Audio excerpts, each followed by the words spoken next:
when you hear, if I don't get my wedding my way, I'm out of here. Well, guess what? You're going to hear that the rest of your life. If I don't get this car, I'm out of here. If I don't get this couch, I'm out of here. If you don't budget for my nails and my hair, I'm out of here. So, you're not an ATM machine. You're a husband, potentially. Hello, I'm Jonathan, co-founder of Parent Portfolio. I'm a personal finance author and a frugal millionaire. Today, I'm going to react to this Dave Ramsey video about a young couple clashing over whether to go into debt for their dream wedding. But before we begin, please give this video a like and subscribe to the channel if you haven't already. And don't forget to hit the notification bell so you don't miss any of our updates. So let's just say this. This one involves love, money, and some big red flags. Let's dive in. So my fiance and I recently got engaged last August, and we've been fighting about the cost of it. I told her that I wanted to pay off my debt first before we went and tried to pay off a big wedding. And I just paid off my debt this month. And with the wedding that she wants, I can't afford it with it only being 6 months away. And I've been telling her that I don't feel What is the comfortable price going tag? 16,000.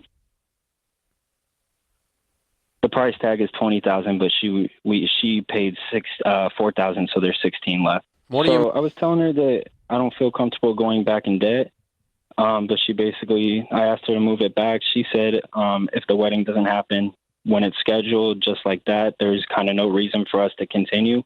And I don't know if this is something I should hold my ground on, or as a man, if I should make this happen for her. Well, the surface problem is that she's choosing a wedding over you. Right. Which you're kind of involved in the wedding. So this is kind of oxymoronic. It's a little crazy. But then there's deeper stuff. I mean, I would think, though, Anthony, there's other stuff going on, right? I mean, is it that I mean, do you have a pattern of not doing what you say and she feels like that this is part of it? I mean, like, is there other stuff, or is it really that simple that she's like, if I can't have this wedding at this date with $20,000, I'm done? Like, was it really that cut and dry, or have you guys been? We've been fighting since we got engaged. Fighting about what? About what specifically? For me, it's the cost of it. She says that I'm being greedy, and this is something that people, pay for. And I've just been telling her I just don't feel comfortable going in debt. There's other ways around it. I've said if we can push it back, which we've already pushed it back. It was originally supposed to be happening next month, but due to our finances from coming back overseas, we pushed it. Oh, that's so frustrating. I'm like, go get married. You guys have been engaged for a year. Go get a marriage certificate. You guys go to the courthouse, go get married, and then in 6 months. Well, yeah, I guess that's probably true. I guess this would have been like, this is what I would want for you, though, if it was in a healthy state. That's fair. Is to go do that, and then you can go do a reception another time. But there are too many red flags here. Let's establish a couple things. All right, a $16,000 wedding is not too much. You're wrong. That is a reasonably priced wedding. And yes, sir. But you are right to say I'm not willing to borrow money to do it, and I don't make a lot of money. It's going to take me a while to scratch that together. So in the sense that she's right, she probably feels like you don't value her, you don't value the ceremony, and you're not, you don't. So or he's being cheap. Yeah, you're being cheap when it comes to her. And that's probably hurting her feelings. And that's probably where the fights are coming from. How old are you two? I'm 23, sir. And she is? 24, sir. Okay. All right. So the amount is not out of line. The process and everything around the thing is out of line. When you hear, if I don't get my wedding my way, I'm out of here. Well, guess what? You're going to hear that the rest of your life. If I don't get this car, I'm out of here. If I don't get this couch, I'm out of here. If you don't budget for my nails and my hair, I'm out of here. So, you're not an ATM machine. You're a husband, potentially.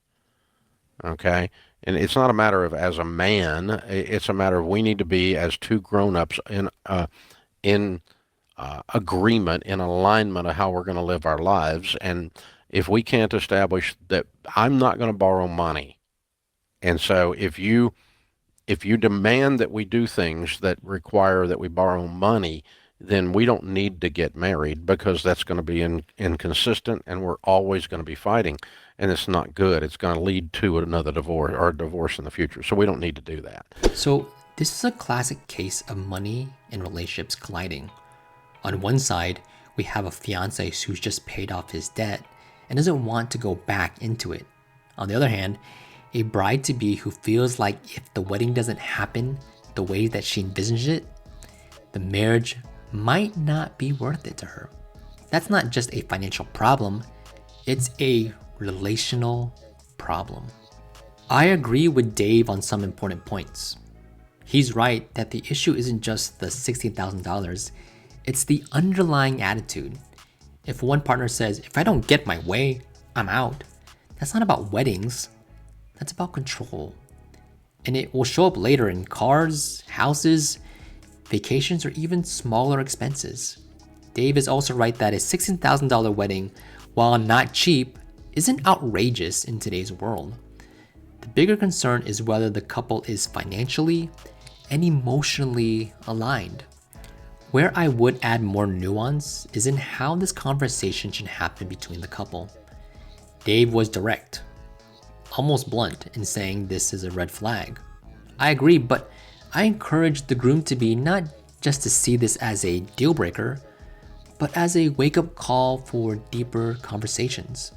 They're both young, early in their careers, and probably haven't built strong money communication skills just yet. However, that doesn't excuse ultimatums, but it does mean there's room for growth if they're both willing to try. So, what steps can this couple or anyone in a similar spot take? First, they need to hit pause and have an honest money conversation. No ultimatums, no accusations, just a clear talk about values. What matters more, being debt-free or having a big event right away? A good exercise is for each person to write down their top 3 priorities for the wedding and for their financial future. Comparing those lists can reveal whether they're really aligned. Second, they should explore alternatives to going to debt. For example, they could have a courthouse wedding now and save up for a larger celebration later. It's possible. I know of couples who do a small, intimate ceremony and then throw a reception a year later once they saved up. This honors the relationship without sabotaging the finances. Third, they need to create a joint budget. They both make about the same income in the military, which means they have a predictable paycheck. Instead of arguing about a lump sum, they should map out how much they can realistically set aside each month. If they want a $16,000 wedding and they can save $1,000 a month together, then they know it will take 16 months, not 6. That makes the timeline real instead of emotional. Fourth, they should seek premarital counseling. Money is the #1 cause of fights in marriage, and what they're experiencing is only the beginning. A counselor or a mentor couple can guide them through healthy communication and help them understand each other's money mindset. Finally, they need to define deal breakers together. If borrowing money is something he refuses to do, then she needs to decide if she can accept that. If she can't, then they need to face the hard truth that they aren't ready for marriage yet. It's better to discover that now than to end up in a painful divorce later. At the end of the day, this isn't really about a wedding budget. It's about whether two people can align their values around money and their future. A wedding lasts one day, but the financial habits you bring into marriage will last a lifetime. So if you found this video helpful, please give this video a like and subscribe to the channel if you haven't already. And don't forget to hit that notification bell so you don't miss any of the updates. Now, let me know in the comments down below, what do you think? Is $16,000 for a wedding worth it? Or should staying debt-free always come first? Let me know. Once again, thank you for your time, and I'll see you next time.